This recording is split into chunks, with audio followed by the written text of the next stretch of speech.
or the great disciples as endless possibilities.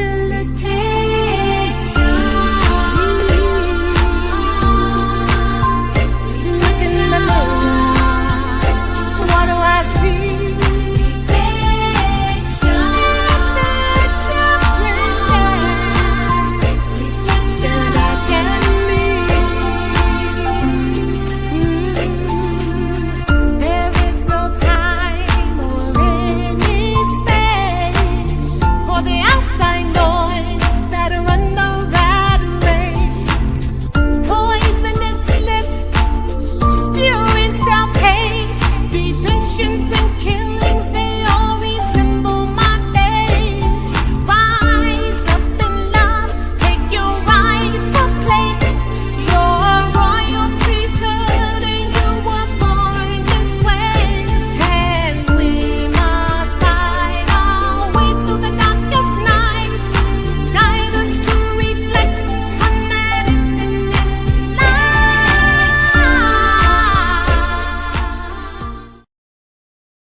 Welcome to another segment of the Seek Elevation Experience with yours truly, attorney Alakisha O'Kelly. Yes, I am an attorney, but I may not be your attorney. So again, if you're new to this channel, please know that I do give legal gems, but I'm not giving legal advice because I don't know your situation. But you do get the information, and you are able to be empowered to go dig deeper. But right here is where real issues, real people, real conversations, they take center stage, because change doesn't happen in silence. Growth doesn't. We need to learn. The more you learn, the more you can earn, and all the great things. But it's time for us just to expand our minds. So whether it's from sports and entertainment to business and community, right here, we elevate those voices that need to be heard. And not just heard, for us to connect. There's a lot of different avenues and platforms out there to just hear and to just listen. That's not how I want us to elevate. I want us to hear, I want us to listen, but I also want us to take action by connecting with those that come to the stage, connecting with those that engage with comments. And there's been a lot of connections. So it does my heart proud that we are elevating together. Find your tribe and continue to elevate. So we don't just talk here. We don't just talk. We empower, we inspire, and we definitely challenge the status quo. Things that a lot of conversations, a lot of times that we leave off the table, I put them on the table, because we have to get out of doing the same old, same old. We have to learn more. And that's why I expect for us to do today, to learn a little bit more. The analytical advantage. We're going to talk about some of that, just bringing data to life for entrepreneurial growth. My goal is to always identify those people that move in spaces that can, bring their expert authority in those spaces, but also individuals who are like holistic people. Like those spaces, they don't just define them. They're like real people that can touch on so many levels. And the guest that I'm bringing on today is just that, can talk about this era we're about to speak about. But I actually met this individual. I was given a speaking engagement. He was speaking. He does that as well, right? So there's just so many gifts that pours out from our guest today. So that's why he's one of the ones I identify to bring on here to talk about a topic that a lot of us are intimidated by, but we cannot be. Data drives dreams, right? We can go by intuition, but we have to be informed. We have to do more than our gut. We have to look at numbers. We have to look at information. We can't just always do that. So that's why I felt this topic is really important, but also I know we can go a little deeper as well.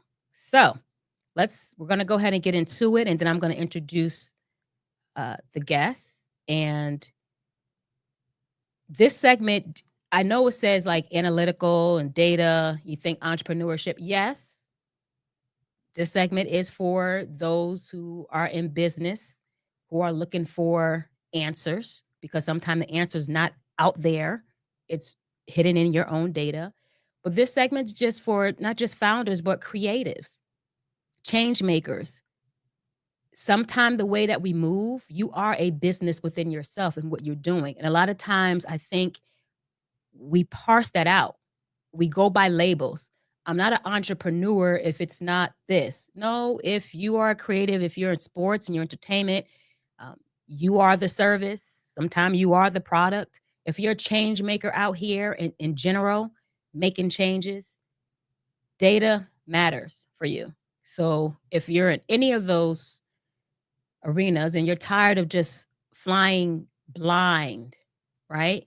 And you're ready to make decisions, again, like I just said earlier, that's back more by insight than instinct because you want to see change, this is a segment for you right here. And if you know that applies to someone else, please share. Please share. I know spreadsheets scare some people in analytics, feel like foreign language. But again, I identified someone where we can bring those things to life today. And that someone is Michael Cortez. So I just want to talk a little bit about Michael Cortez. He's the research and data analyst at Morehouse Innovation of Entrepreneurship Center. Um, he leads impactful, data-driven research to evaluate programs' success, and he also fused strategic growth.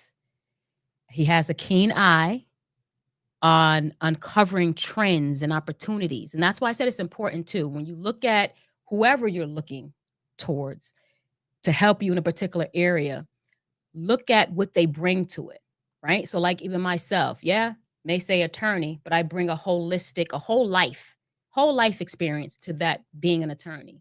So I have a different eye, I have a different mindset when I am uncovering, discovering, protecting. Same thing with Michael. Has a keen eye for uncovering trends and opportunities because he understands that. And he turns raw data into clear, actionable insights that supports the entrepreneurial journey, but just journeys in general. Individuals that are looking for answers that can be tied to data. But he does this especially for diverse business owners that are seeking sustainable success. And that should be the key right there, seeking sustainable success. A lot of us have successes. Sustainability, though, a lot of people do not have. And this is one of the areas where we can get the answers to sustainability. So, Michael, as a true servant leader that he is, believes that collaboration and adaptability are key to lasting impact. And I wholeheartedly agree with that. So, whether he is speaking in a room full of founders or working behind the scenes with stakeholders, his goal remains the same: to empower all of you, to empower others with insights that drive results and create real world change. Didn't I say that's what we're on here to do, to elevate, to seek, to create real world change? This is why I identify Michael. So, with no further ado, I am going to bring Michael to the stage. Hey, Lakeisha, how you doing? I'm good. How are you? Everything is good. Everything is beautiful, and I'm great. Awesome. And I forgot to tell him in the introduction that when I said Michael's a speaker, obviously you can hear from the amazing voice. He could do voiceovers, he do it all. Like just amazing. That is one of his gifts, is the gift of voice, literally. So I it's good to appreciate see it. you. It's been a while. Sure has. It sure has. It has been a minute. A lot of things have changed since we last seen each other, but always for the better. And I'm glad to see you are constantly on your elevation. You know it. That's what we do constantly. It is essence, the fabric of who I am, and we're going to do this. And I'm even more honored and thrilled to have connected with individuals like yourself that still is always on your journey of elevating, but not just elevating others in just different forms, fashion, and ways. So I appreciate Like you and honor your light as well. I show you. Right. So Mhm. we're gonna get into it, but we're not gonna get all the way jump right into it. But I want to just tell them a little bit about yourself. I know I did an introduction, but what I like for individuals, like I mentioned in the intro, is that yes, people have their specialties and we talk about different things, but people are still people. There's a Mhm. life, there's relatability in those individuals underneath, right? The surface of those specialties and why things become important to them and why they choose several paths, not just one. I know I have several branches to pour back in. So tell them a little bit about who you are. Well, just a round the way type of guy. Came out from the Bay Area, from the Bay to the A in 2018 and attended Morehouse College. Upon attending Morehouse College, I saw myself immersed within the ecosystem of entrepreneurs, mostly who looked like me, who had stood the test of time and matched hard times with the resilience and eventually overcame, whether that was through civic engagement, public policy, or entrepreneurship. And from there, I had seen what I exactly came to see when I moved to Atlanta. I wanted to move to a place where I would be genuinely supported because somebody can relate to my unique journey, not because somebody was feeling guilty or felt like it was their duty. But hey, affirmative action this, affirmative action that. It's all good. But I came out here to be genuinely supported, and I felt that that was the decision, the distinct factor that was necessary for my journey to learn about business, entrepreneurship, and support those who want to learn the same with me. So upon moving out here and attending Morehouse, I attended the Morehouse Business Association meeting. And I was put in the right place at the right time and with ignorance at that. I did not know the magnitude of the place in which I was standing in or who the man was who had erected it and his monumental presence and impact upon the city of Atlanta and the civil rights movement. But I was immersed into the Russell Innovation Center for Entrepreneurs before it became publicly large as it is now here in Atlanta. And it was hard hats and steel toe boots still on the ground. The basement floor and the second floor from which you enter was much unconstructed. The third floor was mostly constructed and being rented out to KIP at the time. So myself with 99 other students, we had heard the CEO then, Jay Bailey, speak and tell us about the mission of the Russell Center. And it was like music to my ears. I said, hey, this is what I moved out here for. But out of 100, I was the only one to approach him and say, how can I be a part of this journey? Mm. I guess you could say my peers were unimpressed with something still being constructed. But me, I'm from the ground. I'm gonna work with you from the bottom. I have vision, therefore I can see vision. When visionaries speak, when entrepreneurs say this is where we're going, when they're sailing uncharted waters, or when they're going throughout unpaved forests looking to make highways that will create opportunities for more. So I had spoke to Jay, and he told me to speak to his EA, then at the time Chris Hill, and I became the first fellow and intern. And again, I want to remind viewers that I did not know where I was standing. I have not heard of Herman Jerome Russell until I moved to Atlanta.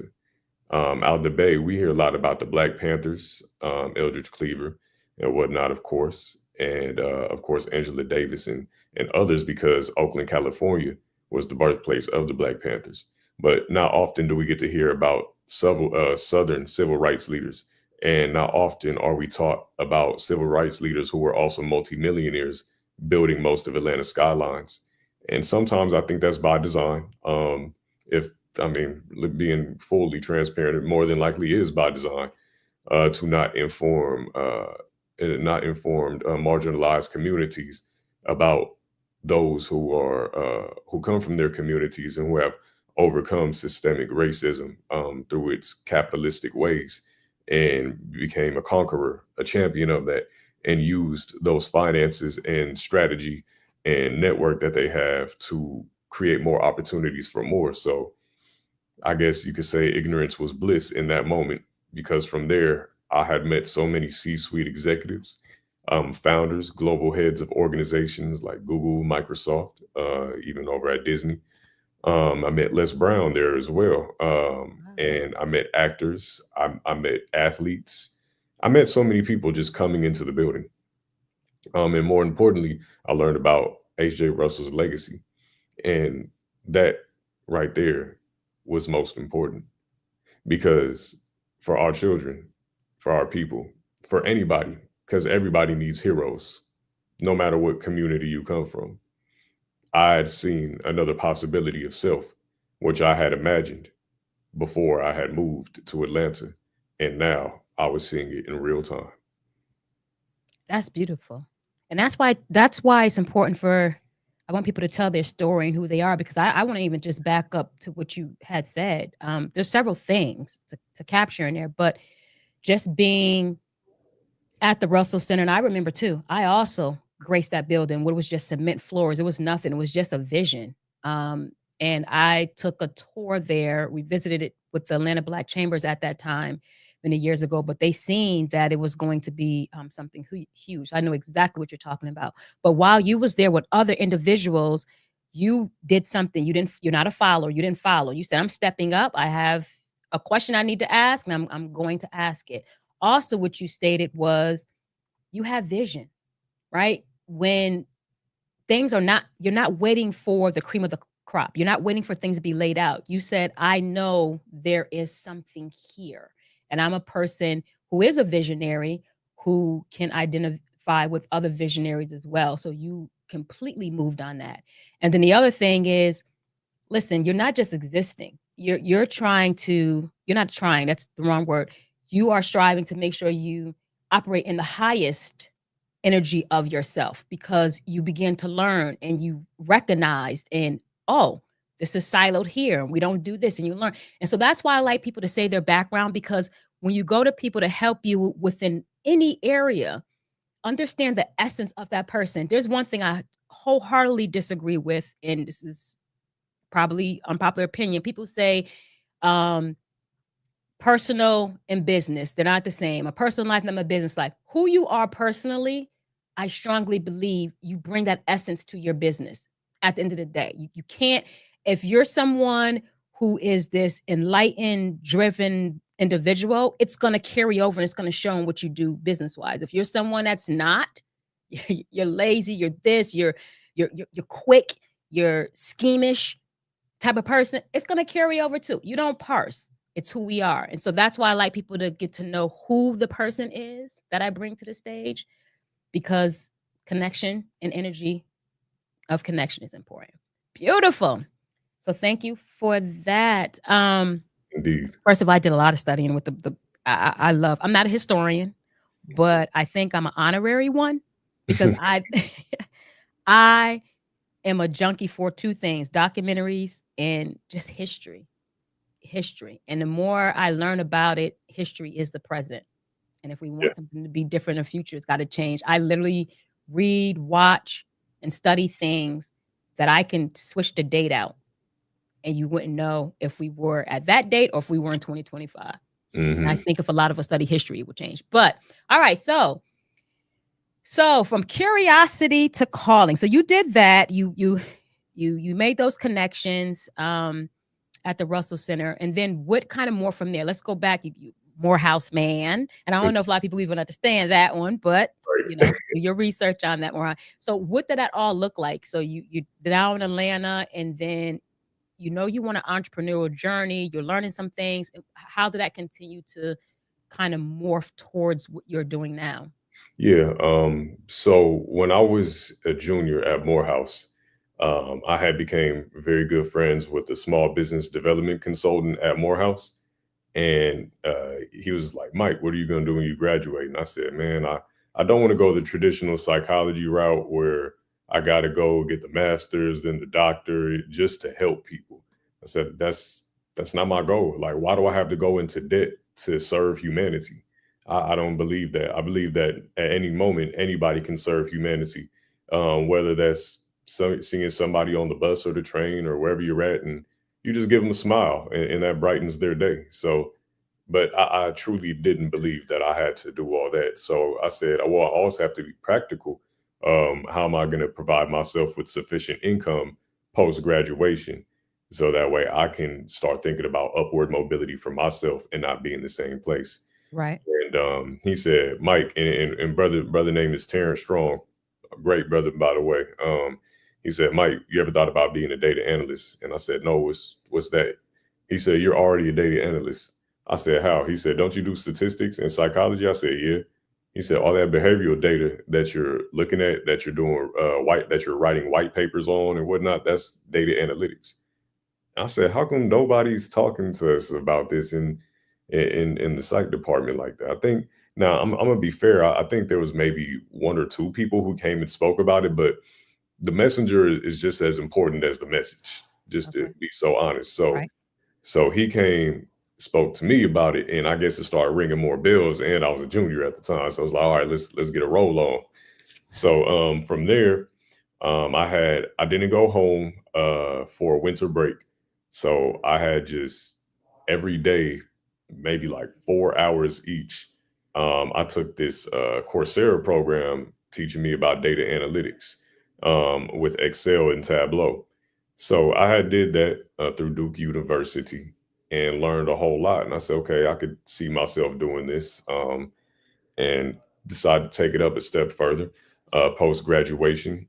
I joined a nonprofit called the Knowledge House that helps low income individuals learn in demand tech skills. And I had learned data science. So they had laced us with skills in Python, a bit of Power BI and Tableau. And then we start doing a whole lot of analytics on like what skills are needed to really make it in the data analytics marketplace. And it was like you didn't need to know Python that much, but it was always a nice to have.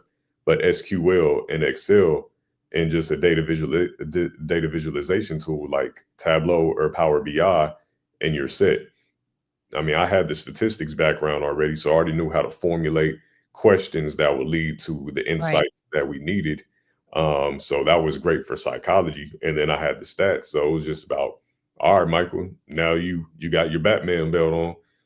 What part of Gotham you going to save? You gonna fight the Joker? You gonna fight the Snowman, Bane? You know, try not to get your back cracked.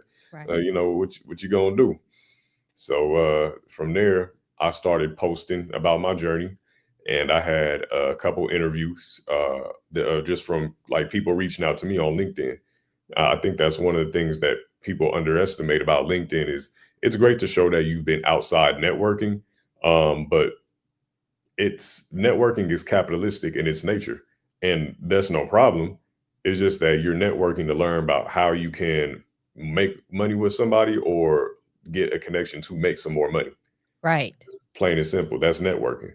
So that is what LinkedIn is for as well. So I started posting my skills, saying, look what I built, look what I did, here's some problems I'm solving. And then hiring managers start reaching out to me and said, hey, we want to interview you. And I got interviews, and that's how I actually landed my job with the MIEC. So Dr. Bussey, she said, Mike, you used to work for us when you were a student. You're very well immersed in the entrepreneurial community. A lot of people know you, and now you got data analytics skills. Would you like to be a data analyst here? So I jumped at the opportunity, and it had helped open up my mind more about qualitative analytics and turning that qualitative to quantitative and vice versa, and doing that for entrepreneurial programs. I love it. So let's back up. I know y'all listen, we're gonna get to the data part, but there's gems in the story, right? There's when you come here again, you're gonna get more than just that title. Let's back up. Okay, so one, I agree with you, right? Because my undergrad is psychology and sociology. I never thought about statistics, data. Like I parsed it different. Like you think data and this technology thing, but in order to get the statistical information, you have to collect data. So you're right about that. Put that together. That was a light bulb moment right there. But I want to go back. When you decided to start segueing and expanding, you said that there was a program that you were able to be a part of. Are those programs out there for those who may be seeking to expand their knowledge, just like you did in data that may be underserved communities or whatever? How did you come about learning about that type of program? Again, going back to network. So who was it that connected me? Was it Tex? I believe it was Tex of Color. Okay. They're very known within the tech community, just period. And with that, I had I believe it was Mark or John I had spoke to, and they had told me about some fellow named Christian. Could you hear me? I know it's a little talking. Yes, yes, I hear you. Okay. You sound good. My thing's slipping out my ear. Okay, You sound cool. great. So yeah, so that connected me with a guy named Christian Lewis. He had graduated from Georgia Tech. He was a data scientist over at Rubicon MD and had helped like get the company from, I want to say maybe 2 million to 20 million or something like that, just in data science alone. So connected with him, had a conversation, asked him about like what does his day to day look like. He showed me, and he said, well, if you're looking to learn these skills, I'm actually a mentor part time over at the Knowledge House.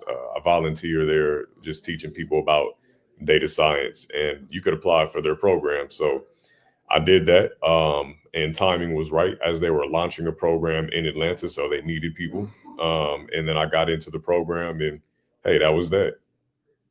See, that's beautiful. So listen up, you guys. I mean, if you know people that are interested, especially our youth, younger individuals who may not have the same opportunities, there are programs out there for different things. It's about networking, connecting, and figuring those out. But also, I say connect with Michael just to get the insight on, especially if you know somebody young, the insight on how you probably can navigate that, and connect with me. That's some of the things too. There's some things that I got when I was younger as well, like Kaplan, different type of study programs I had to be a part of when I was taking the ACT and SAT. I had at that time my coach slash mentor slash brother found that there was a program with Kaplan for underserved people that if you write this essay about why they should waive all the fees or help you, you can get in. It was there back then. It's probably plenty other things too. So please do not let what appears to be lack of opportunity to stop you or those that you know from moving forward.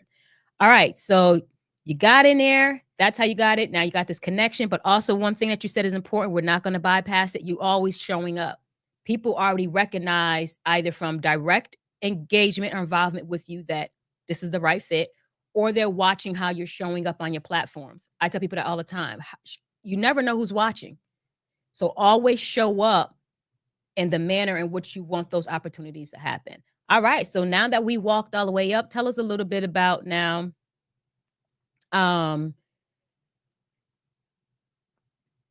When you're working with people now and you understand data, what is some of your biggest like challenges? Because you're dealing with who? What is the group of people? Entrepreneurs, I know diverse pool, but do you deal with some that come from underserved communities or don't learn, know much? And what are some of the biggest challenges that you see when you're sharing this information? So in the MIEC's program, we have a mix of folks. Okay. Some are entrepreneurs turned business owners, and what I mean by that is that they have recurring revenue in millions plus.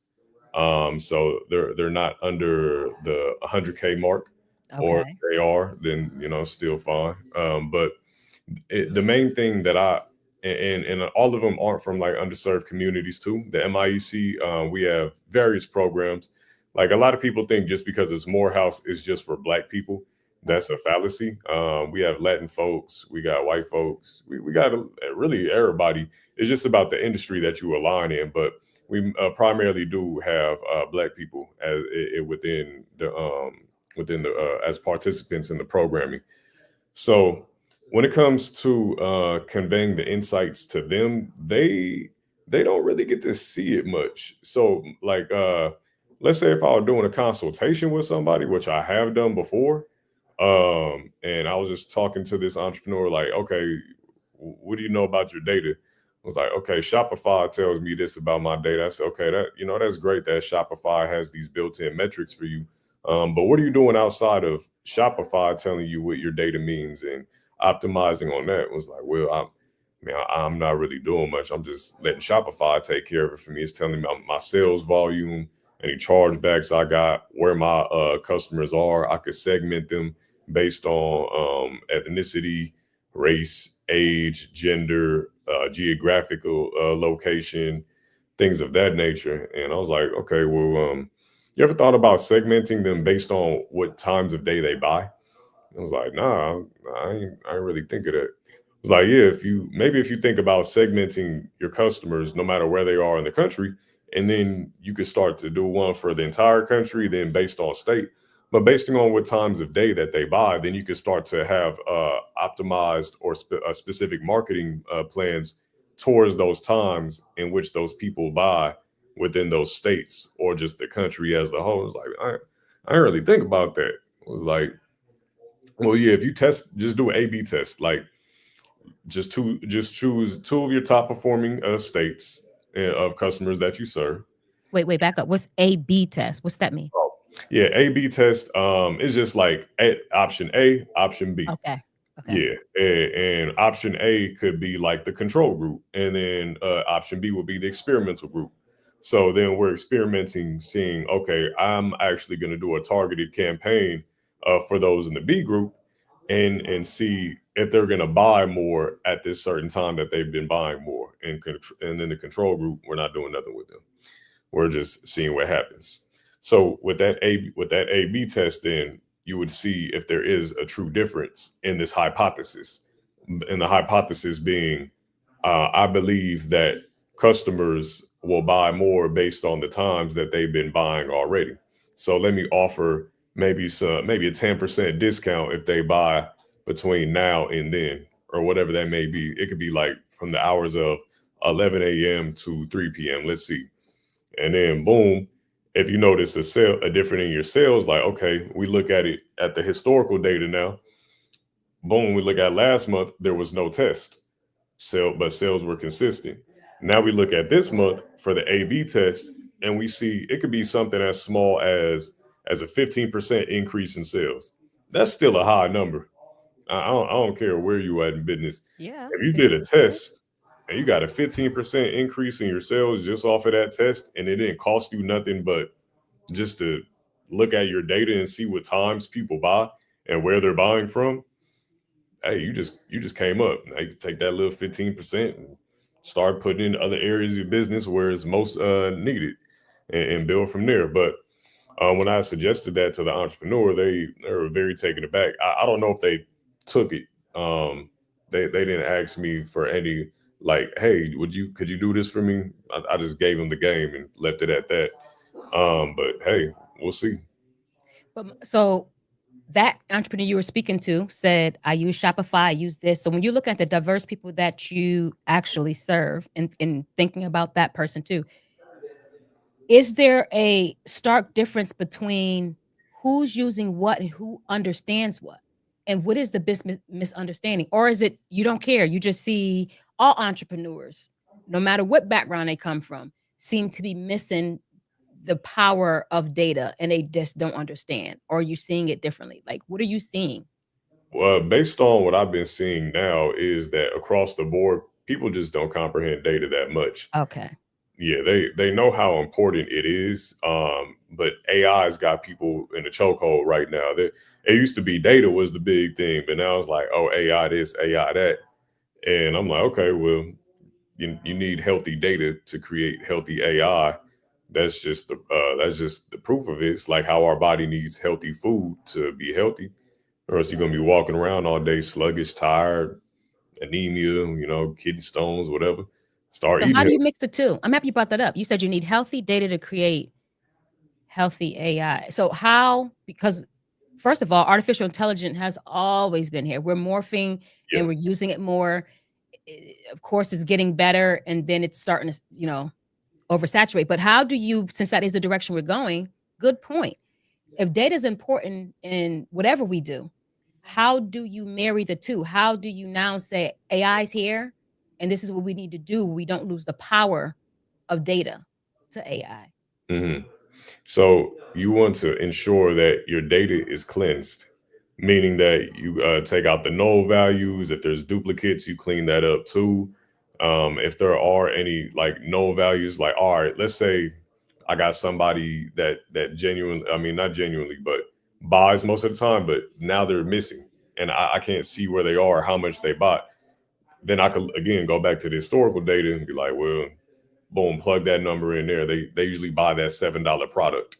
So sometimes you will have to fill in where there are any null values. Then it could also be something as small as capitalization within I'm trying to think of the word again, within the qualitative side of the data, because you got your qualitative and you got your quantitative. A lot of people think that just for data they need to go towards the quantitative, and that's not the case. A qualitative data such as self-reports and open-ended questions, I think, tend to be more powerful, especially when engaging your customers. You want to know what they will honestly say, which is why the platform Reddit is so important for companies, because people will go on Reddit and just speak their hearts out. Yeah. It don't matter. Everybody's speaking French, okay? And they gonna say what's on their mind. Yes. So then let's say if it's a large corporation and then there's a Reddit chat on that corporation, like, I don't know, Home Depot, somebody says the shovels suck. Home Depot is going to go to that Reddit chat and be like, tell us more. Why do our shovels suck? And then that person may not even know that they're interacting with a Home Depot rep. They're going to spill the beans. Every time I use it, it breaks. Or every time I buy something from here, it just breaks. It's just dysfunctional. So then they take that qualitative data, they report it back to the team. Hey, they're saying that our shovels suck. Let's do some tests and figure out what's the problem and why it keeps on breaking. So then they find out, they do the test, they find out why it keeps breaking. Problem solved, new marketing campaign. If they saw a decline in sales on the shovels too, like our new and improved shovels with extra strength around the breaking point. And people notice that and then they, all right, I'm gonna try out these new ones. It don't break, cool. We're back, sales are healthy again. We're back in the black just on that product. So how do we transfer that to services? So if I'm not selling a product, but a service and I do my data, like, okay, sometime I collect testimonials and I'm starting to do better with this because I just like to do what I do and go. And then I started saying, you know what? I have all these people telling me these things. It's important to collect it because other people are searching and seeking and they want to hear these things to help filter through. So instead of just testimonials, is there something service wise to ask instead of saying, hey, just give me your test, just give me your review? Is it something else to kind of pull data to find out here's a review, but plus what I need to work on? Or so one thing you can do is take all those testimonials and reviews, and then you could plug it into an LLM and then ask for the trend that it's seeing within that. Because sometimes it's hard for us to identify the exact trends that are being spoken of. wait, what's LLM? Go back to me. Is that an AI situation? Is that AI or is that just like it's like a Chat GPT, a Google's Gemini, okay. Complexity. Okay. Go ahead. Yeah, you could upload that data into an LLM. Of course, you could anonymize it so that it's not specific to your business if you want to keep your data anonymized, and then just be like, X business, here are the reviews for X business, instead of saying my business seek elevation. Okay. So now you could upload that data into the LLM and say, find the trends in what people are saying about this service or this speaking engagement. And then what it'll do, it will read through it and say, based on what I have read, the trends are people want to see more. I don't know, I'm just throwing things out there, but they want to see more authenticity. They feel like you weren't engaging them on a level that they're at. They feel like you were speaking to them maybe condescendingly or whatever it may be, or they felt like you weren't doing enough interaction with them. You were just speaking with your hands closed and looking all tight, something like that. And then these are now data points for you to improve on as a speaker providing your service. Or if it's something like, we could say cosmetics, things of that nature. And I'm speaking to the Black community now because we have a lot of cosmetic based products. We are one of the shiniest people walking the planet. So it's like, all right, cool. What is it that my customers are really saying about my shea butters, oils, hairsprays, et cetera, et cetera? Like some are saying there's a consistent trend that, boom, it's too oily, or that there's too much preservatives or whatever it may be. But you could even ask it too to give you a percentage aggregate as well. Like say, okay, review the trends, but give me like, for example, 20%, like 20%, make it 100%, but tell me what is 20% this, 50% that, or whatever, and just do it like that. And then it'll tell, and then now you're like, okay, I need to focus more on this area rather than that area, but all areas need improvement. So actually, you could use it in a flip. So first of all, great. You now explain how you use AI with data, because now you have AI to help you cut through some of that work instead of manually doing things. You can plug it in, but you have to know to ask the right question. That's Yep. just in anything, right? Right. Ask the right question, get the right answer. So it's about testing, question testing as well to get the right thing. But it sounds like you could use that in reverse. And you gave me this idea by what you just said. You said for anonymity, you can, instead of saying, hey, seek elevation, I'm going to just ask it like a company. But that can actually happen. If you look into your competitive field, it sounds like you're saying, you can go pull other people's reviews that's within the field of your interest that you're in, and then find out what people are saying or not saying or getting or not getting from people within the field or industries, companies within your industry, and then you become the one that solves that problem. Mm-hmm. That's what the first thing I thought about when you said that. I said, oh. Mm-hmm. So, and what's cool about the ones that I mentioned, ChatGPT and Perplexity. Perplexity is more like research focused as well. So you can upload a link, let's say, to like a Reddit page, and say, "Hey, tell me what the crowd or the group is saying about this company. Tell me the trends that you're picking up from it." That way, you don't have to sift through everything and start to generate think about it yourself. And no, don't get me wrong. I'm all about independent thought. Wait, go back and say what you said though. I might have missed it. They picked up. Say, okay, you can do what now? Yeah, you can take the link, like you just copy and paste the link into the LLMs Okay. and say, read this page and tell me the trends Oh, that you're seeing based on this page. And then it will tell you what it's reading and those trends based on that page. And now you can start to think, okay, now I can build a whole campaign around what my competitors aren't doing and say, this is what I can do. did y'all hear that? Did y'all just pick that up like that? Just cut through. Like he just explained, like you can even use AI the next level from what I just explained and just say, hey, pick this up and say, ask it, what are the trends in this particular area? Also, that's where some individuals, because I do courses and things, people ask, like, what do people even want what you are doing? Sometimes a lot of us are stuck because we believe what we think people want is what we're spending our time doing. And it may be that they want it, but not at that time. There may be other things in real time that's happening that is actually a need, and you have a skill and data, not your gut, because your gut is right. You don't put your gut to the side, but your gut saying this is a need, which is true. But data is telling us this is what's needed right now. I like how you just, okay, so that's for service, that's for product. So why you knowing this, why do you think so many entrepreneurs overlook data until it's too late? Like how? I think it's mainly because they're looking at that next contract, or they're looking at that next sale, and I don't blame them for it. If you're in business, you're in business to make money, just plain and simple.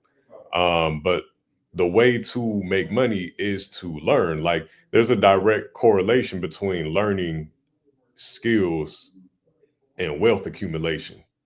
The more you learn and the more skills you have, the more wealth you can have. But we could even turn it on a more personal note and not a capitalistic note. The more you learn about herbs, exercises, breathing techniques, stretching, chiropractor, things like you don't need to know everything. But if you learn just enough that is specified to you and what your body needs, what your mind needs, what your spirit, your emotions, everything else needs, everything becomes wealthier in your life.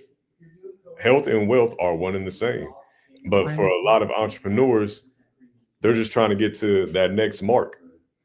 It's like the way you get to that next mark is by either you learn it or you hire somebody that knows it, or you hire somebody to learn it, or you got somebody who's already hired and you pay for them to learn it. Absolutely. So that way you can Go ahead. delegate. And that's why I could say AI can help. That could be your assistant, as long as you train it properly. That can help when there is financial constraints to bring a body. You may have to use artificial intelligence, but again, it has to be done right. It only can give you what you input back, right? So it's always testing and learning how to utilize it properly. But so I want to go back because, like you said, it may be the numbers of the check, but from your experience and teaching individuals about data and what it can do you see a lot of aha moments like even I had tonight? And if you do, is it possibly also that they just really, there's no it didn't connect. There's no, we hear this word, you know how you hear words sometime and they just become words? Yeah. But there's no breath or substance to that word data until you hear somebody like you. So could it be that too, is that we just never connected?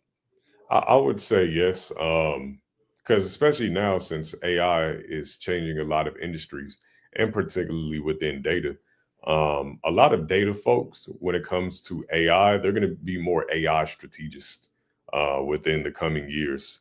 And then they'll be doing more of what I'm doing right now on your podcast, which is explaining how we're going to leverage this AI and this data, and then putting the AI to work as like a bit of a surrogate for us, so that it could give us and the company the outcomes that we're looking for. So I think when it is contextualized, it paints the picture for people a whole lot better than just giving them the content. You know, it's like here's a sandwich, but here's not how to make a sandwich, or here's a fish, but here's not how to fish. You don't have to be a data analyst, data AI strategist to really know how to use it.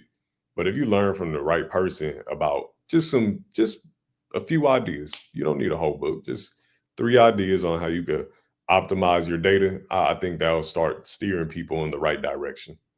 Right.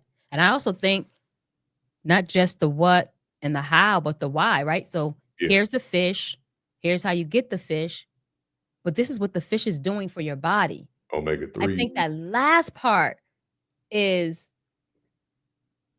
what you're doing is going to be good, right? Because that last part, hearing the why. Okay. Not just hearing data is important for you to be successful. That's not the why I'm talking about, right? People hear that. But the why, it can answer specific questions that you have. And let me explain right? Like you just did today. And I think the more that spreads, the more that will click for us. And we need all the information that we can get in these times and days on how to continue to excel. This is not the time to be complacent, to be stagnant, to go backwards. It's time to move forward. And because we have these tools, use the things that were already in place. And that's data. So what does success look like for you? When you think of entrepreneurs and they're really using the data, what do you envision that success looking like when they get it? And again, you guys, real quick, I'm using the word entrepreneurs. I don't want us to disconnect. Data is important for a lot of questions and answers you need for you to do whatever it is that you're absolutely doing. But what does that look like to you that you envision? That we can have a conversation that builds rather than just one that unilaterally teaches about how to optimize data. So now we can bounce ideas off of each other about how we can optimize their data when having a conversation. They can help me think about it in ways that I haven't considered because they have more subject matter expertise within their industry. And I can help them think about how to optimize that data further in the ways that they've already considered or maybe have not, based on what they've presented to me thus far in a consultation or just conversation. So how does that start? How do you work to change it? How does that start from what you're doing and them to completely understand that? So how do you start that trajectory, that change? So they get data, they get that from you, they get why it's important. But I guess I'm asking, how do they get to the point where they can completely understand it in the area in what they are, in which they are providing products or services, and be able to bring that conversation back to you? Yeah. So everything that they do is a data point. Okay. Whether it's sending an email, I mean, even down to reading an email and crafting an email, like everything is a data point within the universe, plain and simple. But to Okay. make it more microscopic and looking at their business, every click, every font cut, every font, every color, every sales funnel, every marketing campaign, every video posted, just text post to everything is data. Wow. And it could get hard to capture all of that data and optimize all of that data. It's like you're at a buffet, but your plate can only take so much food, Right. and that's fine. And then when you go down to eat, you may get seconds, but you may not have room for thirds. So you got to let it digest after ingesting it, and then you could go back. And I think that's where a lot of us are. Like data, it can help you with consumption, but if you can only eat so much and digest so much, there's only so much you can do with that data. So it really turns into education first, like how we're having on this podcast, workshops, speaking with consultants, data professionals, hiring data teams, people to enjoy the buffet with you. Because it shouldn't be all on the CEO or the CTO or whatever. Like everybody has to know a bit about technology moving forward. Technology and media, really. Those are the two things that I see for every Right. business. You're going to need technology and you're going to need media, because media is going to help you connect with your community. Technology is going to help you constantly engage them and help to maintain them. But they work side by side. They work like a Venn diagram. And if you're not making them work like a Venn diagram, then you are doing your business and self a disservice, because that's the times we are in now. So as you build out that community and you're sending out these surveys to them and you're capturing that data from them, or they're providing reviews and testimonials on your services or products, what tools are you using, softwares, AIs, whatever, to help you get to the next level? And if you're not sure about what tools or softwares to use, go ask those who are using them, or even ask the AI itself, hey, here's what I'm doing with my business. I want to take it to the next level. Here's the data that I'm capturing and from where. What can I do? Help me create a data action plan. Boom, it will help to give you something based on that. But particularly if you've been having, like if you have your own account with one of the LLMs, and you've just been using that same Right.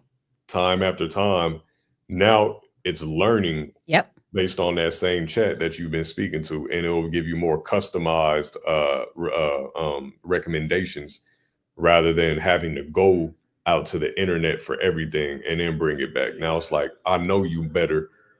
I'm gonna take what I know out here and what I know in here, and then give you something more unique. You brought up a good point. Consumption, because you know, there's the blessings and the curse and everything. Because we're going greatly, also it could cause us to consume more than what we're ever used to, Yeah. right? It becomes so, we're in a stage. We're in the space of major consumption that it can become so overwhelming we shut down, almost like a computer, like overload. Yep. And it's like everybody just crash out. Like it's we So can we can get everything. So to your point, what I'm hearing then, the old school way, the way we were intentional with writing the vision down, we have plans, we have tasks, we have goals, we have milestones. Those can be the things that kind of simplify how we're going to use data, right? Like what's important now to execute and to reach those goals, the things that we write. We can start here. Now I'm gathering data to master and understand these things right here that help me with these particular goals. Once you digest all that, you have mastered that, you became full from that, you're hungry again. That's when you come back with new goals, new things written, and then now you're using the data mhm. and the AI. If I'm hearing that correctly, right? Because we consumption, if consumption is a big thing, which it is, we have to now use the old school of we writing things down and what are you trying to get? Remember, we say, what do you want in next year, 3 years, 5 years, right? So we start with we can write all the way out, but start right here in the year. What are we doing? gather data to accomplish those things, and then we go on from there, 2 year, 3 year, 4 year. So is Mm, that sound okay? yeah, and we don't want to get consumed with our own consumption. That right there can be blinding. What does that mean? Getting consumed by your own consumption. I'm not just speaking about data right now, but just anything. If you're constantly ingesting, what are you digesting? Right, Which is why I brought up the example of the buffet, or the metaphor of the buffet, and your plate can only take so much, but you get full by right. the plate too. It's like, no, don't get consumed with the consumption. Sit back, take a step, eat slow if you need to. No, I And hear, like for Deborah, I said loud and clear. I hear you loud and clear. Go ahead. I go ahead. Finish that point. yeah, That's big. yeah, eat slow. It's not a race. It's a marathon. Or like Nipsey Hussle always used to say, it's a marathon. So if you don't have enough data, that's fine. Just learn how to optimize what you got, and that's what entrepreneurship is all about. I mean, that's what life is all about. Even back when we were just single cell organisms, it was about optimizing what you had and then becoming something greater than that. So same thing with your business. Sure, you may sell one product, but that's fine. Optimize that one product. Samuel Jackson said, all I need is one great $10 product that 10 million people love, or a million people love, or whatever. That's all you, and do the math from there.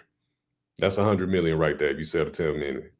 I'm about to say, if you have, we'll think we don't have enough data because, like we just said, there's so much out there consumption. That one thing you have, you can keep slicing that down so much.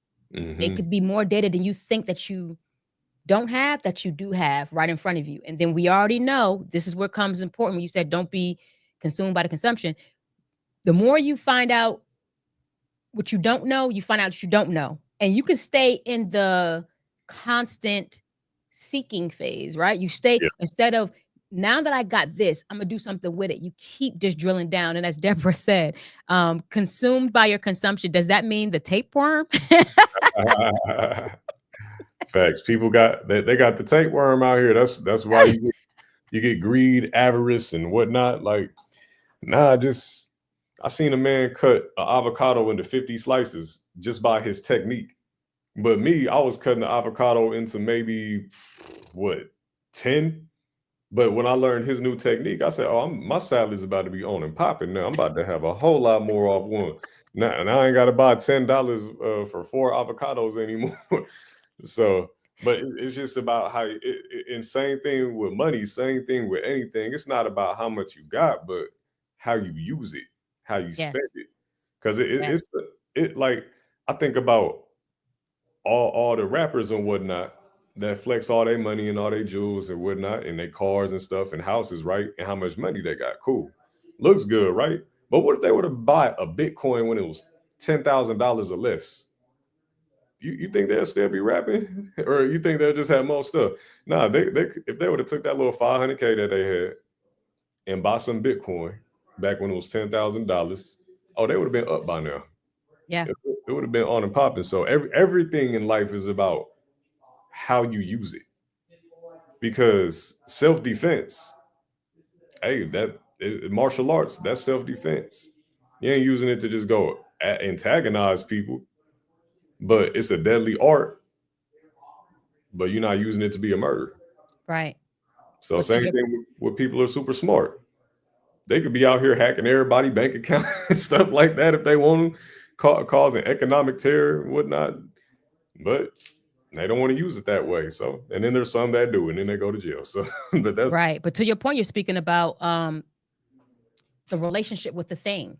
We talked yeah. about a couple of segments ago, right? And it's the mindset, it's your relationship with it, relationship with money. Because you said it's not how much, it's how you use it. With that comes how you use it, and understanding how much comes with the relationship you have with money. There was a snippet that was released of a interview that was being done with Fat Joe and somebody else. I can't remember who it was, but they were talking about how, $1 million, $2 million, that's not enough. There was like speaking to, other artists saying, the $1 million, $2 million, nothing. We're gonna run through that. We will run through that. You got your change, your this, your that. but you're hearing, and then you had I can't remember his name. He has his Instagram page, hip hypocritical, and he's always speaking against being hypocritical using hip hop. And he Yeah. was saying, I can't believe Fat Joe and I think it was Jada Kiss, I want to say, you guys put this out here. That's not the gospel. Like you're saying it like it's not enough money. It is plenty of money. The thing you're talking about needs to stop. Yeah. The thing you attach to saying why it's not enough is the problem. The 1 million, 2 million is not the problem. But to your point, it's about the relationship. So how you using whatever and what you think it has to be used for. You could have the chains, you could have the 50,000 cars and everything else and not go bankrupt if you would have used your money to make more money and Exactly. make more money and make more money. But Mhm. the relationship says, I got something I never had. Everything else I don't have. Now you have nothing. So, It's like if there you could buy dividend paying stocks that will pay yes. you, depending on how much you buy, that is, but and how much you have and what stock you choose, and if they pay quarterly or annually, so there's more caveats that go into it, but you could buy dividend paying stocks that can pay you up to 100K a year, and then you're living off that. And now that frees up a whole lot more time for you to figure out how to maximize your income. And again, we're still talking about data analytics. It's just now it's just data analytics within commerce, entrepreneurship, and money and wealth management, and scaling that money and wealth. Because like you get $2 million. Look at it as 2 million data points. Okay, so now I want to go buy some dividend stocks that could pay me up to 100K a year. What stocks are going to pay me? Is that stock a high? Is it a high yielding stock? It is paid annually, quarterly. Has it been performing well within the past 5 years? And how long am I looking at holding on to this dividend paying stock too? Just in case I ever want to back out if they start to go down or whatever. But you're being incentivized just for holding the stock. So you do your review, or you talk to a stock trader and say, "Hey, what's a great dividend paying stock for me? I'm looking to make 100K a year off of that." They give you the information now. That they're a bit of a data analyst in that way. Now they give you the information on that stock, and boom, you go pay for it. And let's say it costs you 1 million out of the two, not a problem, because you still hold $1 million worth of stock, and now you're being paid 100K annually just to hold the stock. So now you're actually at 2.1 million. And what you do is, let's say you want to be more frugal. You want to say, okay, now I want to chop that down. I want to just be paid 80K a year, and then that other 20K I want to reinvest into the stock.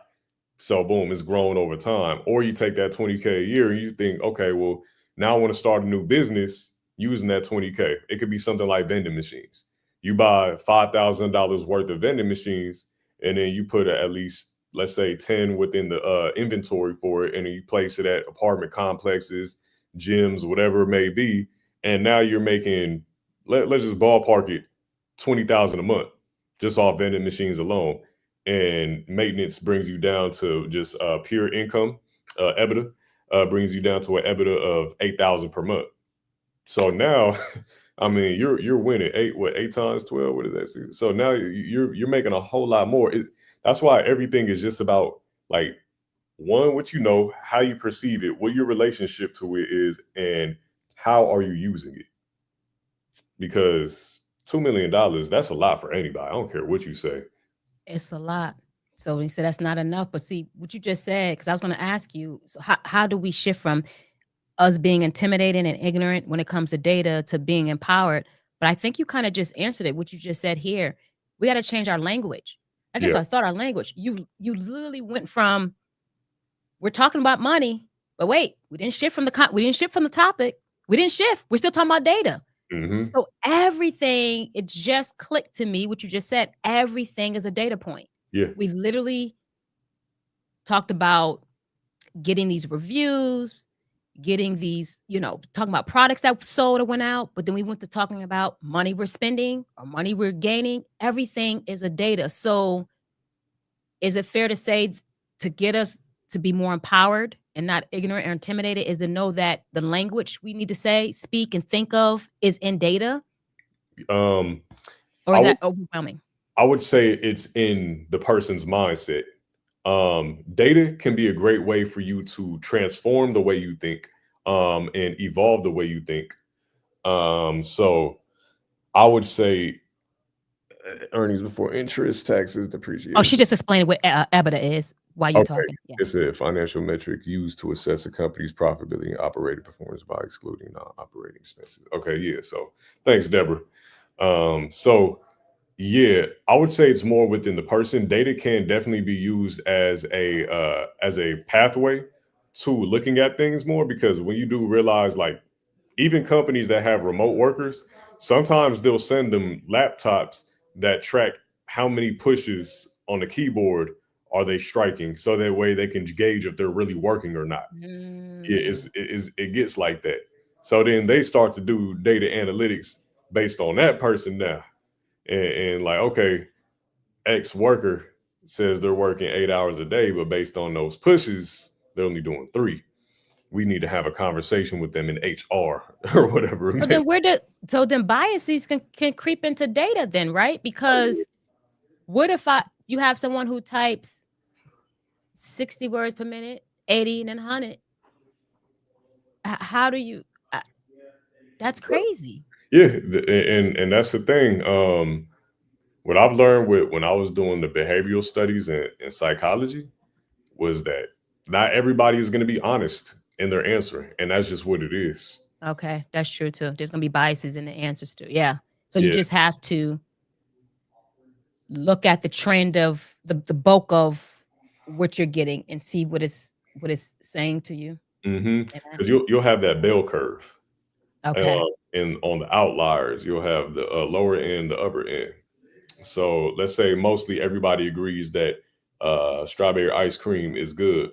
On this end, they say it sucks. On this end, they say that they love it.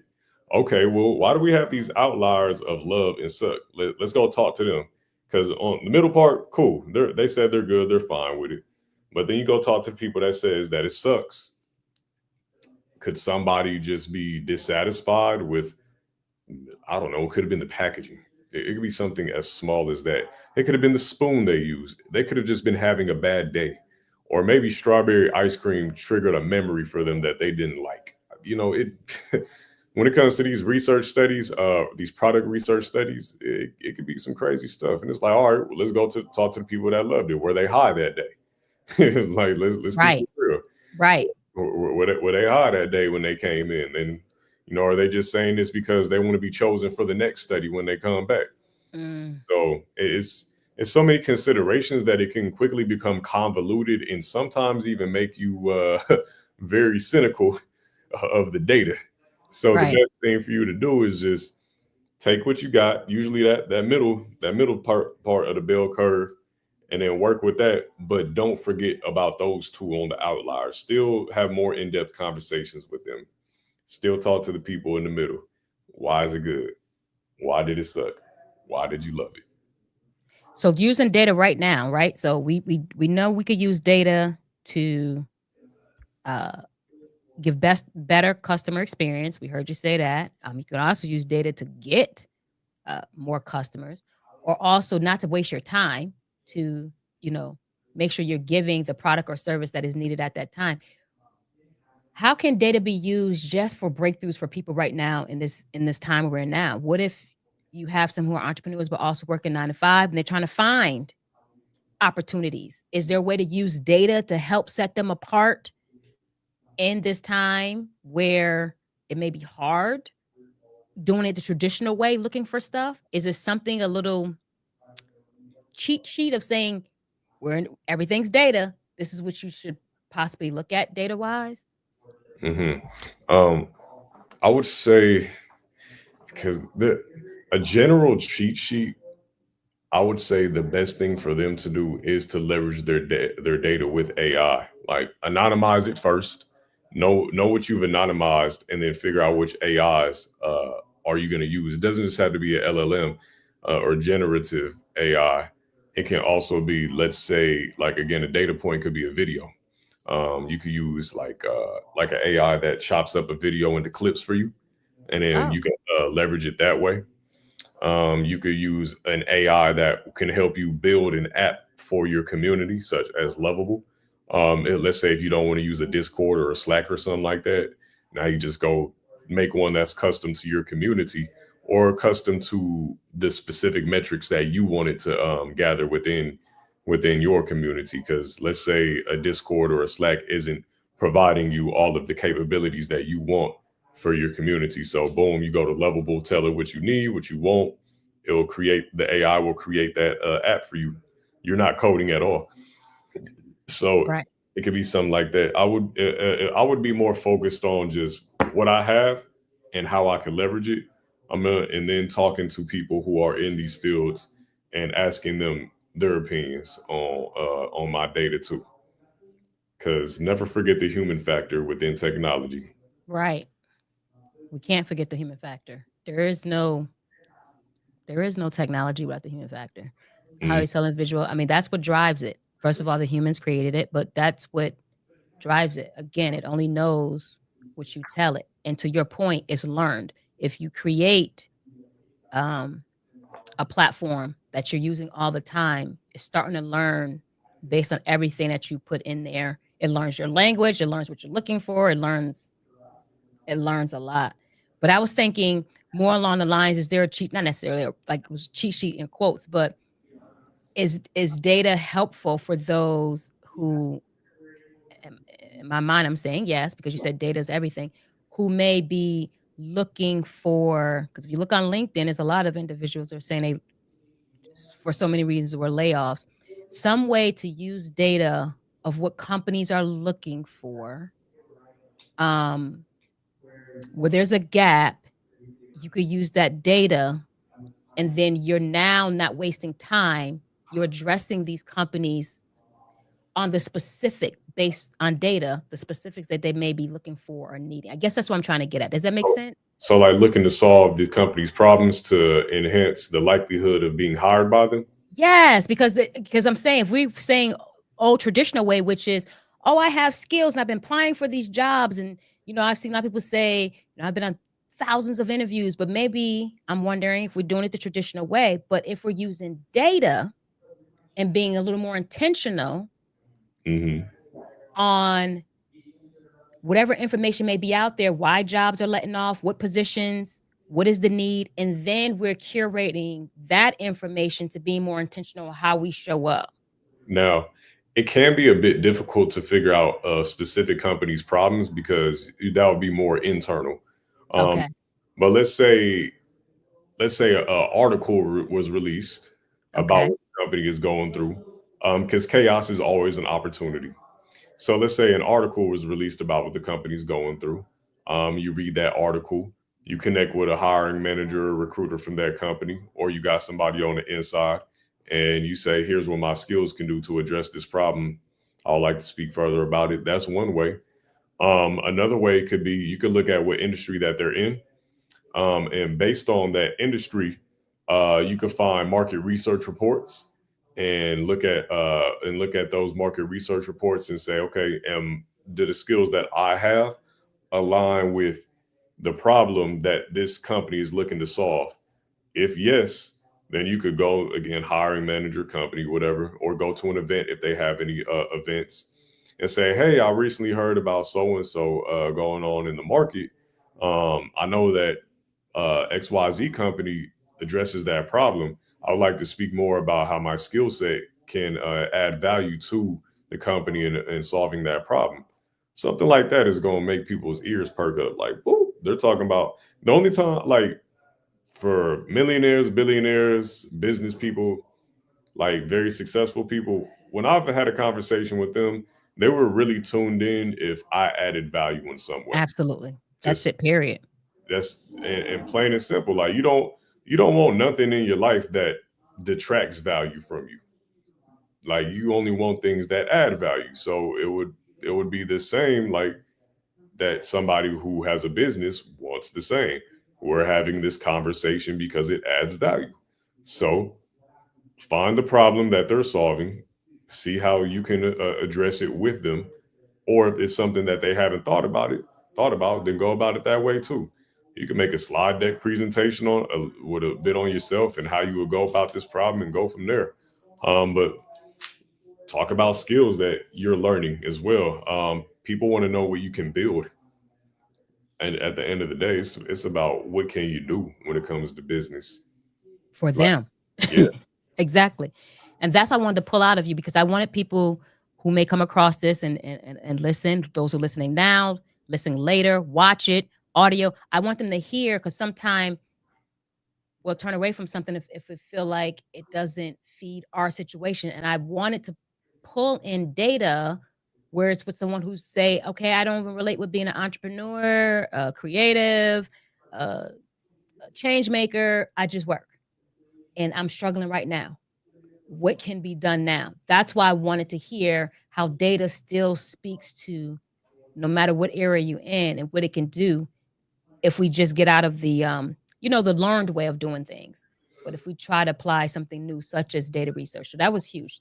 Thank you for sharing that. That's what I was trying to get out. You said it way better than me. Because the problem is when people hear data, they just think numbers. That's what I'm trying to say. I'm trying to take this It's not word that has been trained to mean something different in a lot of our ears, right? And do what you're doing right now. You just made it a real, life is data. Everything is a data point. Mm-hmm. If I'm quoting that right? So what you just said, you came out here and said, no, look at data points. And that's what made me even ask that question. Life is data. The brain is a computer. The body is a machine. Our thoughts are an algorithm. Same thing with the mindset. And do with it what you want. So does that mean when I was in undergrad, the first undergrad course, I thought I was going to do computer science until I sat in front of the computer and had to do the homework assignments where you had to fill in the language. And if you was missing one thing, it wouldn't come out the way it was supposed to come out in the end. It could be a question mark, exclamation point. I was like, this is not my thing. So does that mean with life being data, if we fill a lot of things off, there's something we're missing in that language? There's something we're missing in that data point? It's translation. It's translation. Everything is about translation. You got to see how this can connect to that and that can connect to this. But for most people, they don't have a core comprehension of what their this can be to that and what their that can be to their this. So, for example, let's say you love, you could love a sport, right? Okay. So let's say you love a sport, you know the rules of the game, you know how to get the you know how to get the points, you know what skills and strategies are needed to get the points. So you know everything there is to be known, right? You got a core comprehension on how this works. Now, as you move throughout life and you're engaging in other topics that seem to be more complex to you, you use that core understanding of that game that you love as a translator to everything else. Okay, that was a foul. Like I see that as a foul, although it was let's say what they saying in court. What they be saying in court? See, look, I'm trying to remember. Order in the court or the other one. Objection. Objection. Yes, objection is a foul. Because like, nope, foul on the play. And I gotta stop you and tell you why it's a foul. So we read the tape. Yep, that was an objection. That was a foul. It's explained, objection ruled or overruled, whatever it may be. Yep. So now people need to figure out that, because what they do is when they learn something new is they forget the thing that their core. They forget that core comprehension and try to learn this new thing all on its own. Not saying that you can't do that, because you can, but it becomes harder to learn it if you don't have a foundation to learn it from, which is why when you're learning a new language, we use objects as the foundation. See, this en español es teléfono, así, mi mano, but in English, hand, you know? Right.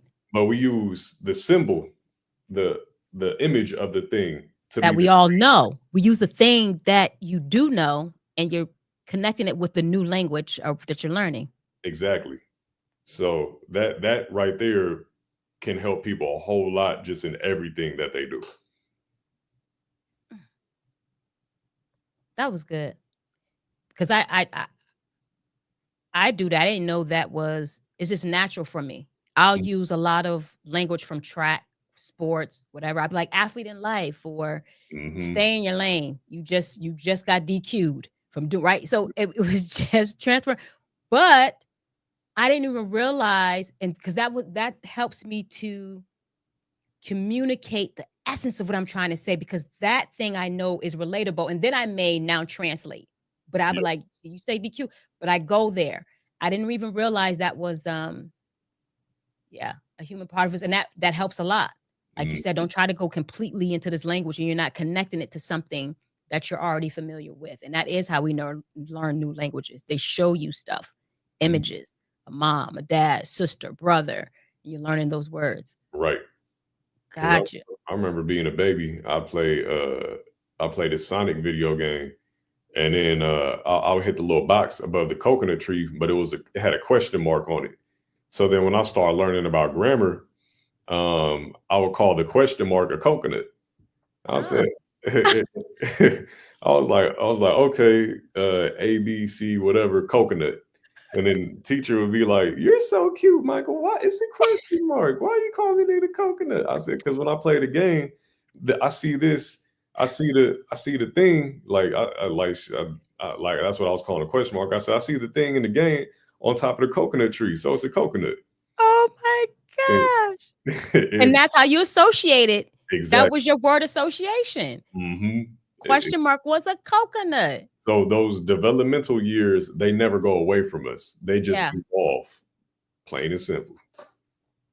Okay. So, and wrap it up, I want to know what is your legacy? If you think about what you're doing on this side of the realm, because your legacy is tied to a lot, because there's a lot of different things that you're doing. But when you think about, just the long-term impact of what you're doing and helping individuals understanding that data points, this life, everything in life is data points. Like, what do you see yourself leaving or want to change when you look at the growth in data and what we need to learn?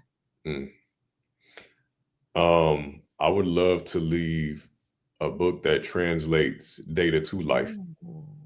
Uh, One where people can comprehend data within business technology, but then it could also be a self-help book too, and help you comprehend your life through its data. Oftentimes, we think that our unclean and unorganized data is the problem, but it's not the problem. It's just unclean and unorganized. And we can see that as the trauma in our life, the backgrounds that we had, the things that we didn't like, that made us into who we are or made us do things that weren't in alignment with the Most High. All you got to do is clean that data up and organize it, and then start to put it into a pipeline and extract, transform, unload pipeline. So you've extracted that unclean data in your life, start to go to therapy, start to realize that all these things that happen to you aren't really who you are, whatnot, and you start to heal from it. That's the cleaning of the data. Now, Wow. with that healing, it's also the transforming of the data. Now that I am healed and clean, who do I want to become? So you start looking at other algorithms or thinking in other algorithms, seeing other images of what you can be out there because now you're free. So now you want to load that image that image or new images of self that you want to be into this program or this dashboard. And now you're looking at your metrics based on me extracting all my dirty data, transforming it and doing what I needed to do in my life and loading it up. I can see now that I have changed from this to that, and my life is so much better now. So at the end of the day, with everything that I do, it's in service to humanity, in alignment with the Most High, and always seeking ways to just be of value, and service from a heart space. It's never in ego. I'm not trying to have people praise me and build monuments of me and whatnot. Just because I want that. If I want that, I'm just gonna do it myself. To be honest, Right. I don't need nobody to build me statues. I will build my own statues. That's fine with me. But If I do it and it turns out to be out on a grand scale, like now millions of lives are being changed because of things that I've done, then I'm grateful that I have helped to change lives, and not for it just to venerate me. That was deep. When you just talk about the book, first of all, can't wait for it. People need to connect with you. Can't wait for it because I can see where you can go so many ways with this. That's why I'm happy. That's why I said you're chosen. You're here. It's data's not just about these numbers in business. It's life. But again, when you tell these stories and you put it together, you make a light bulb go off in my head, at least when you say it, because you just said it's not.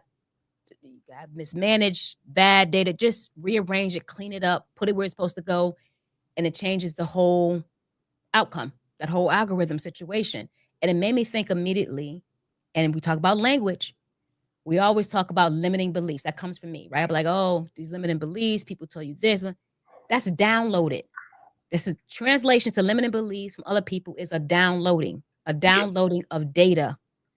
And you're taking what's downloaded in you, may be a virus, something that needs to be cleaned up, malware, get it together, a malfunction, whatever. You help me to understand that and to think about it in that way of the language I know, and now put it to with the language you're just even talking about right now. That downloading, clean up the data, you could switch it. And I'm a visual person. I can actually visually see that when it comes to limiting beliefs. So I can only imagine how amazing the book can be where you can go with several chapters, sections, and you could talk about data from here to data to here and how it just ties into life as a whole. That would be absolutely amazing. I hope you don't sit on that. Oh no, I've already wrote it in my mind. There you go. It's already completed. It's the way my algorithm works is that algorithm. And right, we talking about rhythm now. That's it. The rhythm of life. Life is a cosmic dance, and that's a whole nother conversation. Right. That now, the way my algorithm works, if I see it, I say it. It's done. There is no I want to have. It's just I have. Or there is no I want to be. It's just I am, and I let it be. There it is. Because we don't want to be sitting waiting on that, because that's a self-help book. It's a inspirational book. It's a business guide. It's all together. This is what you're talking about, the data and how it is. So thank you. I knew it, Michael. I knew you would help bring this in, hone it in. And I can't wait to continue to share it more and more. I knew you would do it. I appreciate you so much for doing that. I know for me, I've learned a lot. I'm going to walk away and implement some things that you said, but also help me learn a new language when I see different things and how I move and how I think about it. So I appreciate you so much. Everyone, first of all, how can they connect with you before I do this a wrap? How do you want people to connect with you? Yeah, connect with me on LinkedIn, Michael Cortez, MICH8, well, spelled as it is on the screen. Just connect me on LinkedIn. You'll see me with like a red afro. I need to get a profile update, some new headshots and everything, as I've been growing a lot. I would say your hair grew a lot, and you locked it too. Is it locked? Yep. Oh wow. Bob Marley. So yes. So it's been a lot of growth, clarity, transformation, guidance, gratitude, and direction around here. So I'm just grateful. And I feel it. You didn't even have to say I feel it. I feel it. I feel it in your comments. I see it in your light. I love it. So connect with Michael. And that is a wrap for today's segment of Seek Elevation. I mean, as you clearly see, that data does not have to be something that is dry. It's not dry, actually. We clearly see that it is a river. It is a flood that we need today to understand better. And Michael showed us how to turn that information into inspiration to inspire, meaning inside of us to outside of our life. So it doesn't matter if we're talking business or if we're talking just life. Data is important for us to start understanding it from a different perspective, the perspective that he laid out today. So keep asking the right questions. Stay curious in everything that you do. Let the data guide you. Do not be consumed by your consumption, but let it guide you, and get ready for your next move. So until next time, continue to stay elevated. Thank you for tuning in. Thank you for engaging. And just remember, the more you know, the more you grow, the more you learn, the more you earn. But when you share, so please share this segment that Michael has so graciously poured into us on. When you share, you show care. Don't keep this knowledge to yourself. Spread the wisdom and connect with Michael. Remember, when you come on Seek Elevation, we're here to keep connecting. My vision, part of my legacy, is to see an entire empire that's built with connected individuals who sought elevation and reached it. So until next time, keep striving, keep growing, and most importantly, keep seeking elevation. Till next time, peace and progress. All right, everybody. Have a good one. Thanks for having me on. Absolutely.